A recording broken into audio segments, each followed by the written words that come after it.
So what is the relationship between UK-NICA and innovation? We're the National Innovation Center for Aging. Therefore, innovation is a key word in our title, in our name.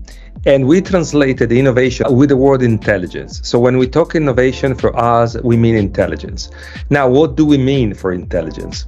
Our mission is just to add intelligence to aging and longevity, because in the process of establishing the center and building the strategy, we find out and we think was missing is this providing intelligence of the existing, intelligence to the existing.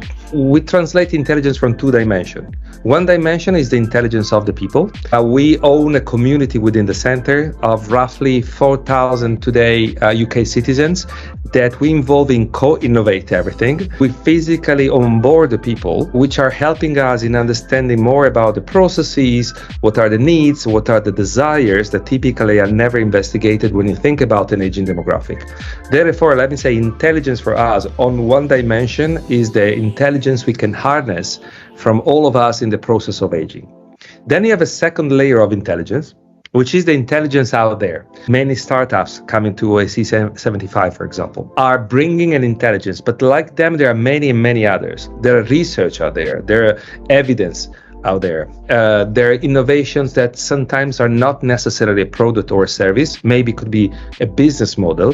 So that intelligence is out there, and typically we tend to reinvent the wheel. So the job we do at NICA is also to find out, and we're using some techniques and methodologies to sort those intelligences out there and bring it inside and show them to the people. So we combine these two intelligences, and that's what we mean for innovation from our perspective. What kind of innovation does UK-NICA look for in startups to cope with the new market that has arisen from the demographic transition? Let's say that we're trying to go out from the ordinary approach to aging and longevity that we've seen so far. That's why we are an innovation center. So we're looking for what is innovative out there. And what is innovative is not necessarily what is the perception today about aging and longevity. We're exploring domains that are not necessarily related to aging. Let me mention one example, are pets. So companion animals have a big role in our well-being, especially in later life. So therefore, we're trying to explore what innovations are connecting humans and animals that can benefit the process of life and longevity. So we're exploring those not usual dimensions. Say that we're dealing with many companies globally that are touching the topic of aging and longevity from slightly different perspective. We're working with robots about mobility. We're working, as I said, with companies developing sensors for animals that help us to understand if people are feeling good. So we're exploring literally a very broad range of technologies. And if you're asking me if I'm specifically interested in one specific sector, I would say no. I would say we're more interested in seeing between the lines where those startups are connecting the dots in the background that can foresee an innovation closer to the day-to-day life of the people. What challenges does UK-NICA think demographic transition poses to innovation? I think that the limit that we see is in the stereotypes about what we mean of innovation for aging and longevity. We have to find a different way on how we are approaching longevity, because longevity is not referred to all the people.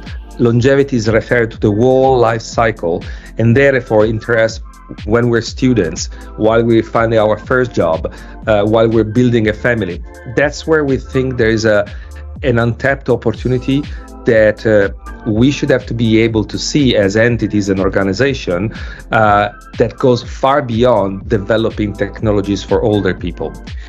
What innovations does UK-NICA think we will need the most? We're literally looking for those that are the mainstreams of innovation. There's a lot happening in NFT and blockchain that could be leveraged to change behaviors. There's a lot happening in the field of the metaverse, which I think it's important that we start to consider seriously, because the computing capacity now, it's helping us to have more meaningful experiences. So these are all the technologies that are the buzzword of the today that we should have to be able to translate properly in the field of aging and longevity, because many of those not yet necessarily are connected to this topic. Why? Because stereotypically we don't think that this technology could be meaningful for older people.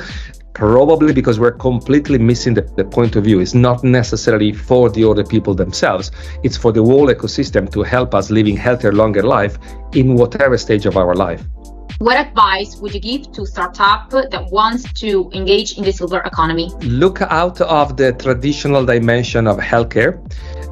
Think about what makes us become healthier person.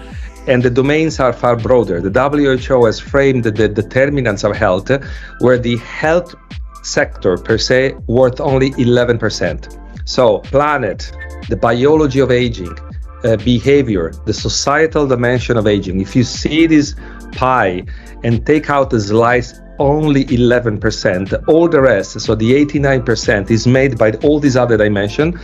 There's a lot of things happening in the space, for example, of us and our relation with the planet. We only now start thinking about sustainability of the planet, but how much a polluted planet has influenced our health in the past 40, 50 years. And if you see from this dimension, education, better lifestyles, alcohol, nutrition, exercise back again. There are so many dimensions that typically we don't tackle properly. So what I would suggest them is just to see the whole picture. And the more I think they're able to find solutions which are connecting the dots between the different dimensions, the better I think will be an outcome for the society, for us as an individual, but also from an economic perspective for the startups. So that's all, and thank you so much for your time, and see you. Thanks for having me. Bye.